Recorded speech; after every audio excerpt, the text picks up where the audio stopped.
नमस्कार दोस्तों, मैं अनिल कुमार यादव अपने YouTube चैनल दस्तरा पर आप सभी लोगों का स्वागत और अभिनंदन करता हूं। आज मैं बात करने वाला हूं एक पेन ड्राइव की और उस पेन ड्राइव में मौजूद 3000 से अधिक के वीडियोज की। और इतना ही नहीं, आज बात करने वाला हूं पूर्व प्रधानमंत्री के परिवार की। ये वही कर्नाटक के वही व्यक्ति हैं जो देश के पूर्व प्रधानमंत्री थे, जिनका नाम था एच.डी. देवेगौड़ा। एच.डी. देवेगौड़ा के ये पोते की काली करतूत है। और एच.डी. देवेगौड़ा जैसे प्रधानमंत्री के कुल में एक दरिंदा पैदा हो गया, उनका पोता जिसका नाम है प्रज्वल रेवन्ना।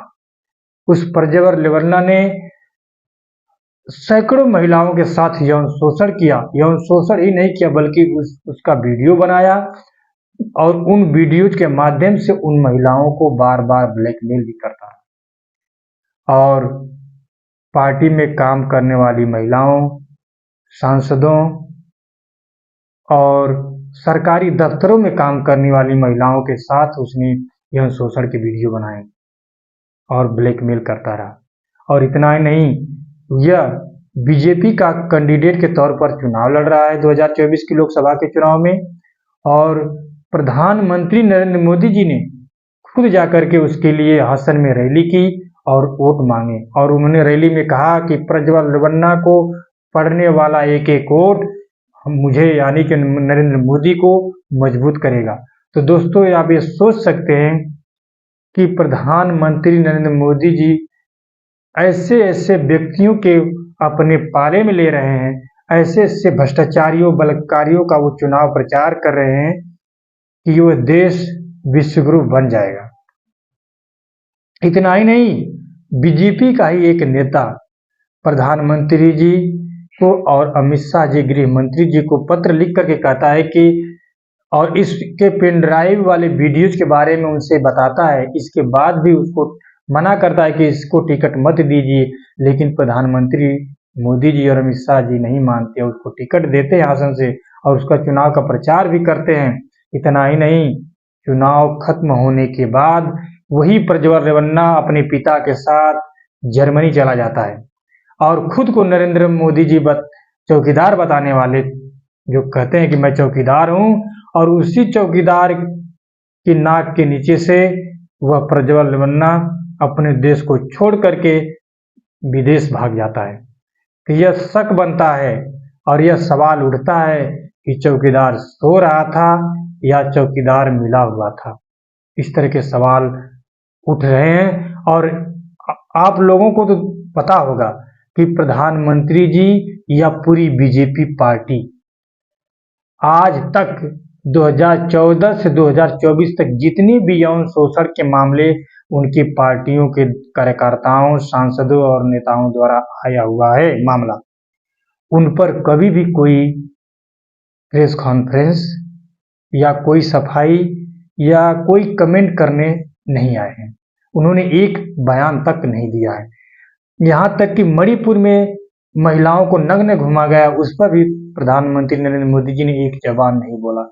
और यहाँ तक कि दिल्ली में यौन शोषण के मामले में उन्हीं का सांसद जो दबदबा बता रहा था कि मेरा दबदबा है, उस दबदबा वाले सांसद के खिलाफ भी एक शब्द नहीं बोला, बल्कि ओलंपिक महिला खिलाड़ियों के साथ पुलिस ने बदसलूकी की और तरह तरह से उनको प्रताड़ित करने का काम किया गया इन्हीं की सरकार में, लेकिन एक बार भी उन्होंने मुंह नहीं खोला।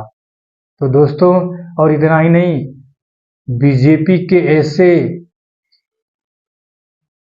50 सांसद, विधायक, नेता या छोटे कार्यकर्ता आप लोग देखेंगे कि इस तरह की घटनाओं में सम्मिलित पाए गए हैं और उनके खिलाफ एफआईआर भी हुई है, केस भी दर्ज हुआ है, मुकदमे भी चल रहे हैं, जांच भी चल रही है सर। लेकिन एक बार भी प्रधानमंत्री नरेंद्र मोदी जी ने ऐसे लोगों को ना बाहर का रास्ता दिखाया है, ना उन पर कोई बयान दिया है मीडिया में आकर के, या देश की जनता जानने चाहती है कि ऐसा अगर वो लोग करें तो आप उनके खिलाफ क्या एक्शन ले रहे हैं। इस तरह की भी उन्होंने कोई बात आज तक नहीं की है।